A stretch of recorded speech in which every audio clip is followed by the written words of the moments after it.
Hello everyone. आज की इस वीडियो में क्लास 9th मैथ्स का थ्योरम 6.5 एंड 6.6 को प्रूव करेंगे।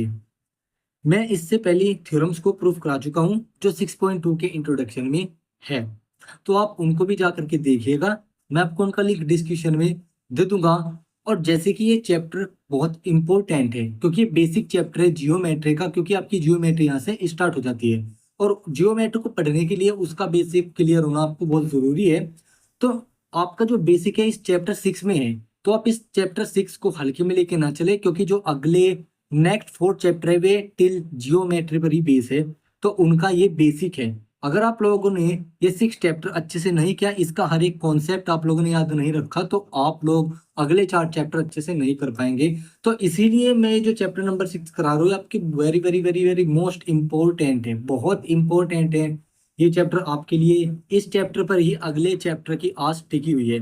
तो जो इसकी हर एक्सरसाइज हर इंट्रोडक्शन के साथ और थ्योरम के साथ जो मैं करा रहा हूँ, कैसे कैसे मैं इसके प्रूफ आपको करा रहा हूँ और कैसे कैसे मैं आपको उसके सॉल्यूशंस दे रहा हूँ, आप उनको अच्छे से करना। और मैथ में आप जितनी ज्यादा प्रैक्टिस करोगे उतना ही आपके लिए कम होगा। ऐसा नहीं होगा कि आप बार बार प्रैक्टिस करोगे तो आपके दिमाग में वो बैठेगा, नहीं बैठेगा। मैथ्स आपको प्रैक्टिस पूछती है कि आप प्रैक्टिस करते हो या नहीं करते हो। ये इसके ऊपर डिपेंड करता है कि आपको मैथ्स आएगा या नहीं आएगा। आप जितनी ज्यादा प्रैक्टिस करोगे आपको उतना ज्यादा मैथ्स आएगा। लेकिन अगर आप लोगों ने 2 बार प्रैक्टिस की और आपने तीसरी बार प्रैक्टिस नहीं की, तो हो सकता है कि आप मैथ्स को भूल जाओ, और हो सकता क्या है कि आप भूल ही जाओगे, क्योंकि मैथ्स ज्यादा देर तक टिकता नहीं है।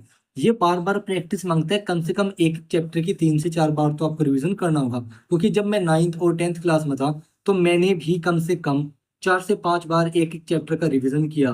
ठीक है, और साइड बुक से भी मैंने इसके क्वेश्चंस लगाए। लेकिन अब तो जो पेपर है वो एनसीईआरटी की बुक से आते हैं रेयरली। ठीक है, वरना पहले आर डी शर्मा से भी जो बाहर से भी क्वेश्चन आपके आते थे, और हो सकता है कि अब की बार भी आ जाए। ठीक है, तो आप एनसीईआरटी तो करे करे, साथ में आप बाहर के भी क्वेश्चन लगाएं। ज्यादा नहीं, थोड़े बहुत ही लगा ले, जो मेन मेन हो। आपको उससे प्रैक्टिस हो जाएगी कि बाहर से क्वेश्चन कैसे आते हैं। और आपको एनसीईआरटी का तो आपको पता ही होगा, क्यों? क्योंकि आप एनसीईआरटी कर चुके होंगे। लेकिन इससे डिफरेंट क्वेश्चन अलग अलग चैप्टर से कैसे बन सकते हैं वो साइड बुक से आपको पता चलेंगे। तो आप साइड बुक भी जरूर करें, भले ही क्वेश्चन आए पेपर में या ना आए। वैसे तो 9th क्लास में जो है कि वो एनसीईआरटी की बुक से ही देते हैं, लेकिन कई बार क्या होता है कि किसी किसी स्कूल में सेंटर्स होते हैं, तो वे सेंटर्स वाले क्या करते हैं कि 9th क्लास में भी क्वेश्चन आर एस अग्रवाल जो 9th क्लास की बुक है और 10th क्लास 9th क्लास की जो आर डी शर्मा की बुक है उससे भी दे देते हैं। तो इसलिए कह रहा हूँ कि आपके लिए ये चैप्टर मोस्ट इंपॉर्टेंट है, और ये पूरी की पूरी एनसीईआरटी आपको अच्छे से करनी होगी। ठीक है, जिससे कि आप पेपर अच्छे से करके आओ। तो चलिए शुरू करते हैं। और शुरू करने से पहले आप लोग, इसमें उम्मीद करता हूँ कि आप लोगों को हमारी वीडियो पसंद आएगी और आप हमारे चैनल को सब्सक्राइब भी करेंगे, और आप हमारे चैनल को बेल आइकन को प्रेस भी करेंगे, ताकि आपको हमारे आने वाले वीडियो का नोटिफिकेशन मिलेगा। और आप हमें इंस्टाग्राम पर जाकर भी फॉलो करें, आपको लिंक डिस्क्रिप्शन में मिल जाएगा। तो चलिए आज की हम इस थ्योरम को प्रूफ करते हैं कि थ्योरम नंबर 6.5 है और 6.6 है। हमारे पास ये 2 थ्योरम है। इन 2 थ्योरम को आज हम समाप्त कर देंगे, उसके बाद हम कल से एक्सरसाइज 6.2 का सॉल्यूशन करेंगे। ठीक है, उसको भी मैं वीडियो को 2 पार्ट में डिवाइड करूंगा, उसमें 6 क्वेश्चन है जैसे पहले वाली में थी। तो देखो यहाँ पर 6.5 क्या कहता है। ये कल वाली थ्योरम का क्या है, कन्वर्स है। कैसे? If a transversal intersect two lines such that angles on same side of transversal और सप्लीमेंट्री। ये कह रहा है कि 2 लाइंस को एक ट्रांसवर्सल इंटरसेक्ट करती है किसी न किसी पॉइंट पर, तो जो सेम साइड के एंगल होते हैं वो इंटीरियर एंगल जिनको हम बोलते हैं, वो क्या होते हैं? वो हमारे सप्लीमेंट्री एंगल्स, यानी कि उनका सम क्या है? 180 है। Then 2 lines are parallel. हमें कल का कन्वर्स है, कल हमें क्या दिखाना था? 2 लाइन पैरेलल थी, हमें सप्लीमेंट्री एंगल प्रूफ करने थे। आज हमें सप्लीमेंट्री एंगल दिया गया है, हमें क्या प्रूफ करना है? इक्विवेलेंस क्या होंगी? पैरेलल होंगी। तो इसलिए देखो यहाँ पर एक कंडीशन होती है कि 2 लाइंस आर पैरेलल। ये 2 लाइंस पैरेलल है तो तभी आपकी क्या होंगे? सप्लीमेंट्री एंगल्स होंगे। और इसके अदर जो 2 और अदर एंगल है वे भी इसी कंडीशन के ऊपर डिपेंड करते हैं, जो कि करस्पॉन्डिंग एंगल है और ऑल्टरनेट एंगल है। तो चलो हम सबसे पहले ये वाली थ्योरम प्रूफ करते हैं, उसके बाद हम ये वाली थ्योरम प्रूफ करेंगे कि अगर 2 लाइंस किसी तीसरी पैरेलल लाइन के किसी लाइन के पैरेलल है, lines which are parallel to the third line are parallel to each other. दोनों एक दूसरे के पैरेलल होंगी वो लाइन जो तीसरी लाइन के पैरेलल होंगी। हम इसको भी प्रूफ करेंगे और फिर इसको आज हम खत्म करेंगे। थ्योरम्स आपकी कंप्लीट हो जाएगी 6.2 इंट्रोडक्शन की। और उसके बाद हम कल से एक्सरसाइज 6.2 का सॉल्यूशन करेंगे। तो देखो यहाँ पर थ्योरम को प्रूफ करते हैं। तो थ्योरम नंबर 6.5, यहाँ पर थ्योरम कहती है कि if a transversal intersect two lines आप कोई सी भी ले सकते हो, आप उनका नेम कुछ भी रख सकते हो। ये दो लाइन है हमारे पास, ओके। ये लो, ये लाइन ए बी हो गई और ये लाइन सी डी हो गई। इसको एक ट्रांसवर्सल इंटरसेक्ट करती है, इसको मान लेते हैं पी, इसको ओ, इसको एल, ठीक है। तो ये हमारी क्या है, ट्रांसवर्सल लाइन है। ये कहता है कि जो को इंटीरियर एंगल है, इनका सम क्या है, 180 है। इनका सम क्या है, 180 है। तो हमें क्या दिखाना है, ये लाइन क्या होगी, आपस में पैरेलल होगी। हम ये कैसे दिखा सकते हैं, देखो हमें यहाँ पर एक कंडीशन गिवन है। हम अगर इसमें दूसरा फॉर्मूला, मतलब जो हमारा दूसरा एंगल है, अगर हम उसको इक्वल दिखा दे तो हम कोरस्पोंडिंग एंगल को इक्वल दिखा दे। ये फिर हम किसको इक्वल दिखा दे, हम इक्वल दिखा दे ऑल्टरनेट एंगल को, या फिर हम इसको इक्वल दिखा दे, फिर दिखा दे ऑल्टरनेट एंगल के फिर कोरस्पोंडिंग एंगल को। तो हम यहाँ से प्रूफ कर सकते हैं A B parallel C D. आप कहोगे सर हमें यहाँ तो कंडीशन गिवन है कि ये एंगल का सम 180 है, तो हम इससे कह देंगे कि जब इसका सम 180 है तो by converse A B parallel C D. नहीं, यहाँ पर एक कंडीशन गिवन है, ये हमें दी इसलिए गई है कि हम इसका यूज कर सके, हमें इसका यूज करना है, ओके। हमें इसका यूज करके कोई दूसरी कंडीशन हमें, या फिर दूसरा एंगल हमें इक्वल दिखाना होगा, ठीक है। या तो ऑल्टरनेट एंगल या फिर आपका कोरस्पोंडिंग एंगल, हमें इसके दोनों पेयर दिखाने होंगे। जैसे अगर मैं ये वाला एंगल इसके इक्वल दिखाऊंगा, तो ये वाला एंगल भी मैं इसके दिखाना पड़ेगा। तो इसलिए मैं एक को इक्वल दिखा करके दूसरे को सिमिलरली करके लिख देंगे। क्यों, सिमिलरली का मतलब हूबहू, जो सॉल्यूशन इसका होगा वही इसका होगा। तो हम ऐसे इसको प्रूफ कर सकते हैं। आप चाहे तो कोरस्पोंडिंग एंगल को भी प्रूफ कर सकते हैं। तो चलो करते हैं। तो मैं यहाँ पर करूंगा क्या, जैसे हमने कल थ्योरम प्रूफ की थी, सप्लीमेंट्री एंगल्स इक्वल है अगर A B parallel C D है। हमने कल वाले थ्योरम में क्या करा था, इसका सम 180 था, और इस नहीं सॉरी, ये लाइन पैरेलल थी, इसका सम 180 था, ठीक है। और ये एंगल इसके इक्वल था, तो हमने इसकी जगह इसको पुट कर दिया था, तो इनका सम 180 आ गया। तो ऐसे ही हम इसमें करेंगे कि इसका सम 180 गिवन है, इसका सम 80 180, क्यों, क्योंकि लीनियर पेयर है। ये वाला एंगल कॉमन होगा, इससे ये कट जाएगा, ये एंगल इसके इक्वल आ जाएगा, तो ऑल्टरनेट एंगल होंगे। और सिमिलरली करके हम ये एंगल इसके इक्वल दिखा देंगे। तो हम कह देंगे कि ये एंगल ऑल्टरनेट एंगल है, उसके बाद हम कह देंगे कि A B parallel C D होगी। तो चलो करते हैं। सबसे पहले गिवन लिखते हैं, ठीक है। गिवन हम लिखेंगे कि line P intersect A B and C D. A B parallel C D मतलब लिखना ना, वो तो हमको प्रूफ करना है, ठीक है। Such that angle A O L plus angle O L C, इस वाले एंगल का सम इस वाले एंगल का सम कितना है, 180 डिग्री, ठीक है। And this angle B O L plus angle O L D कितना है, 180 डिग्री है, ओके। इसका सम भी 180 डिग्री है। टू प्रूव, हमें प्रूव क्या करना है, हमें प्रूव करना है। देखो एक बात मैं आपको और बता दूं, अगर यहाँ पर शो लिखा हो, मैंने यहाँ पर ऐसा कुछ नहीं लिखा कि show that this angle are parallel. अगर वहां पर आए शो दैट, तो आपको यहाँ पर प्रूव की जगह शो लिखना होगा। अगर वहां पर कुछ नहीं लिखा हुआ और अगर प्रूव आए, तो आपको यहाँ पर प्रूव लिखना होगा। मेरी बात समझना, कभी कभी क्वेश्चन में लिख देते हैं कि शो दैट से क्वेश्चन को शुरू करते हैं। तो टू प्रूव की जगह शो लिखना, और अगर ना आए तो टू प्रूव भी लिखना। और कई बार तो प्रूव भी आता है लिखा हुआ, तो प्रूव भी आप यहाँ पर आप लिखेंगे, ओके। देखो अब यहाँ पर हमें प्रूव क्या करना है, A B parallel C D. Proof कैसे, देखो angle A O L plus angle O L C equal to कितना, 180 डिग्री। क्यों, ये हमें गिवन है, हमें रीजन भी यहाँ पर लिखना होगा। हमने यहाँ पर गिवन क्यों लिखा, क्योंकि हम इसको गिवन में लिख चुके हैं। तो फिर आप यहाँ पर इसको सप्लीमेंट्री एंगल्स भी लिख सकते हो, क्योंकि हमें यहाँ पर गिवन था, इसलिए हमने यहाँ पर गिवन लिख दिया। इसको मान लो question number first, angle O L C plus angle O L D equal to 180 degree. क्यों, लीनियर पेयर है। देख लो भाई फिगर में, angle O L C angle O L D क्या 180 लीनियर पेयर है, ये वाला एंगल कॉमन है, ठीक है। तो देखो एंगल ओ एल सी से एंगल ओ एल सी कट जाएगा अगर हम इन दोनों इक्वेशन को इक्वेट कर दे। क्यों, क्योंकि राइट साइड इक्वल है। तो from equation number first and equation number second, हम यहां से क्या कह सकते हैं कि A O L plus angle O L C equal to angle O L C plus angle O L D OLC से OLC कट गया, एंगल AOL किसके इक्वल आ गया, एंगल OLD के इक्वल आ गया, एंगल OLD AOL क्या आ गया, ये वाला एंगल इसके इक्वल आ गया। सिमिलरली हम ये वाला एंगल इसके इक्वल लिख देंगे, हम कहेंगे but these are alternate angle, this shows that AB parallel CD। तो अगले पेज पर चलते हैं। अब देखो यहाँ पर सिमिलरली हम क्या लिखेंगे, सिमिलरली एंगल OBL किसके इक्वल होगा, सॉरी BOL, एंगल BOL किसके इक्वल होगा, एंगल OLC के, ठीक है। But these are alternate angle, ये क्या है, these are alternate angles, then AB parallel CD, AB किसकी पैरेलल हो गई, CD के पैरेलल आपकी हो गई। कैसे, यहाँ पर देखो ये वाला एंगल इसके इक्वल, ये वाला एंगल इसके equal, these are alternate angles, this shows that AB parallel CD। हम ऐसे इसको पैरेलल दिखा सकते हैं। ओके, अब देखते हैं question number, sorry theorem number 6.6।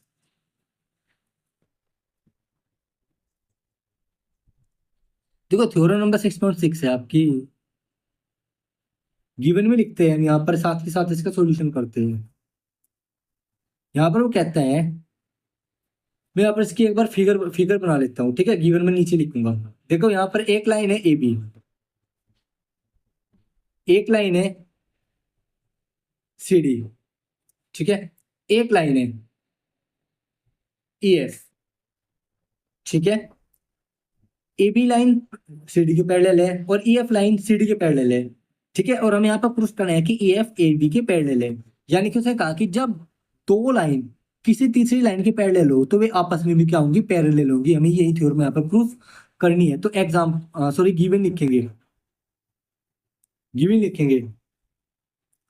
तो यहाँ पर हम क्या करेंगे, यहाँ पर लिखेंगे AB parallel CD and CD parallel EF, ठीक है, ये लिख दो आप फिगर के हिसाब से।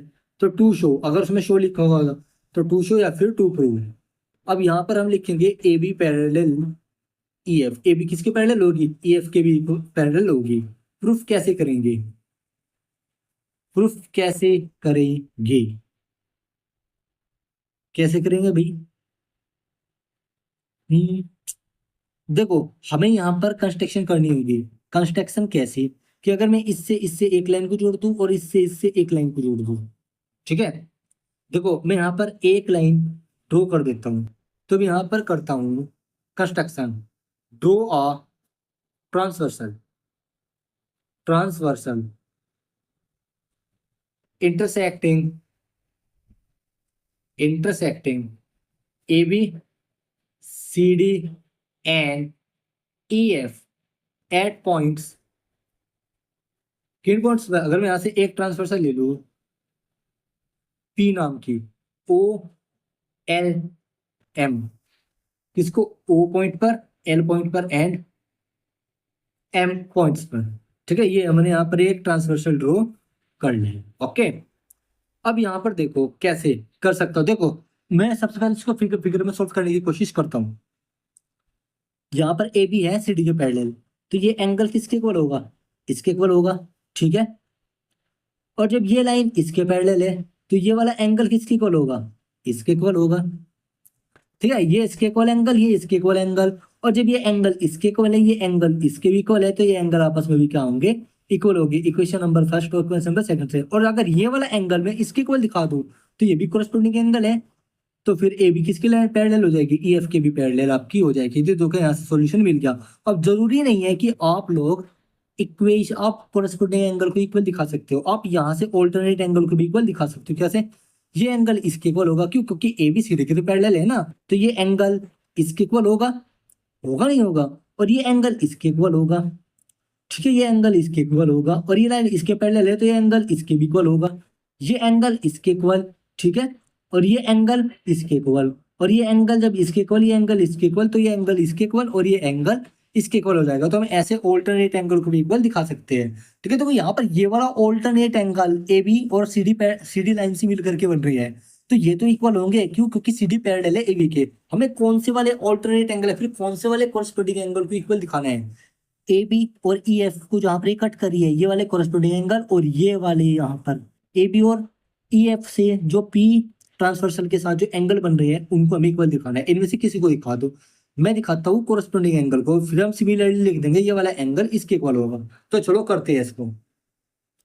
तो यहाँ पर हम कैसे करेंगे, एज यहाँ पर लिखेंगे now as A B parallel C D, जैसे ए बी सी डी के पैरेलल है, angle P O B, angle P O B equal होगा एंगल ओ एल डी के या फिर P O P L D के, क्योंकि लाइन तो एक ही है ना, तो पी एल डी कह दो या फिर ओ एल डी कह दो।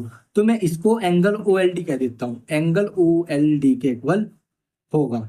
ठीक है, इसको मान लेंगे इक्वेशन नंबर फर्स्ट। अब देखो, and C D parallel E F, C D parallel E F के इक्वल है, सॉरी पैरेलल है, तो ये वाला एंगल इसके इक्वल होगा, है ना। तो यानी कि एंगल ओ एम एफ, फिर कह सकते हैं आप ये वाला एंगल इसके इक्वल है, तो यानी कि L M F, angle L M F किसके इक्वल होगा, एंगल ओ एल डी के। ठीक है, यहां पर कोरस्पोंडिंग एंगल लिखेंगे, कोरस्पोंडिंग एंगल है, ठीक है। और यहाँ पर भी रीजन आपका सेम हो जाएगा। इसको मानेंगे क्वेश्चन नंबर सेकंड। देखो ये वाला एंगल कॉमन है, ठीक है, क्योंकि देखो एंगल ओ एल डी के इक्वल ये दोनों एंगल है, तो यहाँ पर जब राइट साइड इक्वल हो रही है तो लेफ्ट साइड भी इक्वल होगी, यानी कि ये वाला एंगल इसके इक्वल आ जाएगा। और जब ये वाला एंगल इसके इक्वल है तो कोरस्पोंडिंग एंगल होंगे, तो ये पैरेलल हो जाएगी इसके। हमें सिमिलरली ये एंगल इसके इक्वल भी दिखाना होगा क्योंकि हम पेयर में चलते हैं। तो आप लिखेंगे from equation first and equation second angle P O B equal हो जाएगा एंगल एल एम एफ के। बट ठीक है, similarly angle P O E, ये वाला एंगल इसके इक्वल होगा पी एम एफ के, फिर एल एम ई के। ठीक है, किसके, एंगल पी ओ ई किसके इक्वल होगा, एंगल एल एम ई के। यहां पर लिखेंगे but these are corresponding angles. This shows that AB parallel EF has proof. ये हमारा इतना सा क्या है, इसका प्रूफ है। हमने क्या किया, इस वाले एंगल को इसके इक्वल है, क्यों, क्योंकि ये इसके पैरेलल है, और यही वाला एंगल फिर इसके भी इक्वल है। जब ये वाला एंगल इसके भी इक्वल है और इसके भी इक्वल है तो ये भी तो आपस में इक्वल होंगे, और ये मैंने यहाँ पर आपको प्रूफ बता दिया। और ये क्या है, ये कोरस्पोंडिंग एंगल है, तो हमने यहाँ पे क्या कर दिया, A B parallel E F के हमने दिखा दिया। और हमने similarly P O A angle L M E के भी दिखाया, क्योंकि हमने ये एंगल तो इसके इक्वल दिखाया, ये वाला एंगल भी तो दिखाना है, तो हमें फिर से यही प्रोसेस अपनाना पड़ेगा। इसलिए मैंने सिमिलरली हुबहू यानी कि सिमिलरली लिख करके मैंने इसको इसके इक्वल दिखा दिया। तो हमने यहाँ पर ए बी को पैरेलल हमने यहाँ पर साबित कर दिया है। तो आप इस तरीके से थ्योरम्स को प्रूफ कर सकते हैं। तो 6.2 की जितनी भी थ्योरम्स थी मैंने वो प्रूफ करा दी है। अब हम सॉल्यूशन पर चलेंगे 6.2 एक्सरसाइज के। अगर आप लोगों को इसमें कुछ भी डाउट होगा तो आप हमें कमेंट करना, आपको हम उसको सॉल्यूशन जरूर प्रोवाइड करवाएंगे। और मैं आप लोगों से उम्मीद करूंगा कि आप लोगों को हमारी वीडियो पसंद आई होगी, और आप लोग हमारी वीडियो को ज़्यादा से ज़्यादा शेयर जरूर करना, और हमारी वीडियो को लाइक करना और शेयर करना और कमेंट भी करना। एंड आप हमें इंस्टाग्राम पर जाकर भी फॉलो कर सकते हैं फॉर मोर क्वेरीज। आप लोगों की कोई भी क्वेरी हो तो आप हमें इंस्टाग्राम पर मैसेज करके पूछ सकते हो। आपको चैनल का लिंक आपको डिस्क्रिप्शन में मिल जाएगा। और जैसे मैंने आपको सबसे शुरुआत में कहा था कि ये चैप्टर आप लोगों के लिए मोस्ट इंपॉर्टेंट है, तो प्लीज आप इसको सीरियस लेके चले, क्योंकि नेक्स्ट 4 चैप्टर जियोमेट्री ही है। वो जियोमेट्री का ये बेसिक है, और जब तक बेसिक किसी चीज का आप लोगों को नहीं आएगा आप लोग वो चैप्टर्स अगले नहीं कर पाएंगे। तो इसलिए आपको अगले चैप्टर को करने के लिए इस चैप्टर की जरूरत सही में पड़ेगी। ये बहुत इंपॉर्टेंट चैप्टर है, तो प्लीज आप इसको कैरी करें। इसके क्वेश्चन को बार बार आप प्रैक्टिस करें, क्योंकि मैथ आपसे प्रैक्टिस ही मांगती है, क्योंकि मैथ का दूसरा नाम है ही प्रैक्टिस। प्रैक्टिस करोगे तो मैथ आप लोगों को आएगा, वरना आप लोगों को मैथ नहीं आएगा। तो चलिए स्टूडेंट्स चलते हैं फिर। Thank you for watching video.